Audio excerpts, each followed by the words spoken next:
एक मर्तबा शादी में गया मैं, तो सबसे पीछे बैठा था, गर्दन झुका। तो हमारे इलाके के एक नाथवा है और कहा क्या हुआ हजरत? मैंने कहा यार भाई देखो ना, यहाँ पर्दा भी नहीं है और एक सैयद साहब ने बुलाया है, उनकी बहन का निकाह है, तो सैयदों का अदब तो सर पर है। आ गया, लेकिन अब क्या करूं?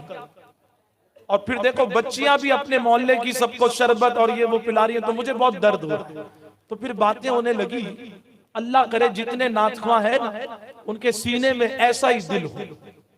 कहा हजरत यूनुस भाई, मैं भी एक दिन अपने मोहल्ले में शादी में गया, लिफाफा बनाकर लेके गया था दूल्हे वालों की तरफ से कि दूंगा, लेकिन आप जानते हो कि मैंने वो लिफाफा जो है ना दूल्हे वालों को दिया ना दुल्हन को दिया।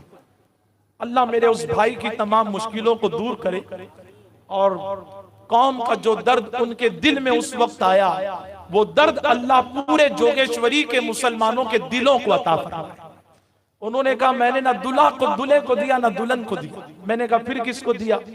कहा अपने ही मोहल्ले की बच्चियां थाली लेकर किसी को शरबत किसी को पानी पिला। कभी सोचा है उस बच्ची के चेहरे में अपनी बच्ची को लाओ तो पता चलेगा कि गैरत क्या होती है। और दावत के काम में बच्चियों को लगा रहे, ठीक है उस बहन की उस बच्ची की मजबूरी है, लेकिन ड्रेस भी तो देखो। अरे हजारों लाखों डेकोरेशन में शादी के कार्ड में खर्चा किया है, थोड़ा 10,000 खर्चा करते, वो जितनी बच्चियां उनको ढंग का ड्रेस दे देते ताकि तुम्हारी भी इज्जत हो जाती और उनकी भी इज्जत हो जाती। का जब अपने मोहल्ले की एक बच्ची को देखा ना थाल लेकर घूम रही, कल अल्लाह कयामत के दिन मुझसे लेकर तुम सब की हम सब की पकड़ होगी इस मामले में कि हमने अपनी आबादी और मोहल्ले के लिए क्या किया है। सिर्फ तकरीरें, जुलूस, संदल, नियाज, ताजिए बनाए हमने, बड़े बड़े हमने प्रोग्राम करा दिए कव्वालियों के, हमने तकरीरें करा दी और कौम की बच्चियां दूसरों के सामने थाली लेकर चल रही थी। सोचो उस बच्ची के चेहरे में अपनी बहन बेटी और अपनी बीवी को देखो कि अगर हमारे घर की बच्ची होती तो फिर हमारा क्या होता। कहा हजरत जब वो बच्ची आई थाली लेकर तो फिर मेरा कलेजा कांप गया कि उसका जवान भाई अय्याशी करता होगा, बाप चाय की होटलों पर चाय पीकर बीड़ी फूकता होगा और उसकी जवान बच्ची, ये मोहल्ले के भाई होते हैं।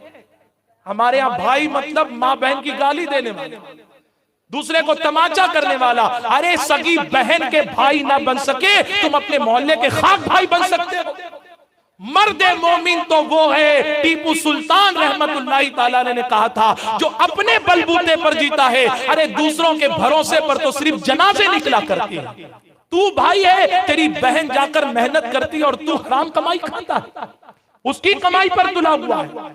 तुम बाप हो, तुम्हारी जवान बच्चियां काम कर रही है मजबूरी में और तुम बीड़ी फूक रहे हो। ये बाप और भाई होने का हमने हक अदा किया है। मैं आज मिंबर रसूल से बड़ी जिम्मेदारी से ऐलान करता हूं कि अगर हमारे मोहल्ले की कोई बहन मजबूरी की बुनियाद पर जाती है, हम बहुत अदना और बहुत गुनहगार लोग हैं, हम कुछ नहीं कर सकते, लेकिन राशन महीने का पहुंचाने की जिम्मेदारी हम अपने ऊपर लेते हैं। इतना तो हम कर सकते हैं। हाँ, हम आपके शौक मौज पूरे नहीं कर सकते, लेकिन इतना करने का अल्लाह ने हमको शऊर दिया है। और मैं तो कहता हूं सब क्यों नहीं करते। व्हाट्सएप पर एक ग्रुप है, हर ग्रुप में कहें महीने में 200 रुपया देना है और मिलकर अपने मोहल्लों के अंदर जाओ और गरीबों के घर में राशन पहुंचाओ। किसने मना किया? क्यों नहीं कर सकते? एक गली वाले अगर महीने का 200 रुपया जमा करे ना, एक गली में 2 से ज्यादा गरीब घर नहीं होंगे। अपने भाई का हक समझकर तोहफा निकालकर कि ये हम मोहल्ले वालों की तरफ से तुम्हारे लिए तोहफा। कौन करेगा ये? बदलना होगा अपनी फिक्र को। वक्त के एक मुफक्किर ने कहा था, खुदा ने उस कौम की हालत हरगिज नहीं बदली जिसने अपने आप को बदलने की कोशिश ना की। मुसलमानों बदलो। हमारे उस दोस्त ने कहा, नाथुआ ने, कि जब उस बच्ची को देखा तो फिर मुझे ख्याल आया कि जेब में जो लिफाफा है ना, वो दूल्हा और दुल्हन से ज्यादा इस बच्ची का हक है। मैंने आहिस्ते से निकाला और बच्ची से कहा कि बेटा ये रख। और फिर मैं वहां से जब उन्होंने ये कहा तो मुझे बहुत खुशी हुई कि अल्लाह का शुक्र है कि सुन्नी दावत इस्लामी शाख जोगेश्वरी ईस्ट ब्रांच के अंदर भी ऐसे नाथुआ मुबल्लिग मौजूद हैं। मुसलमानों हालात बद से बदतर हैं। आओ पलटो अल्लाह की तरफ।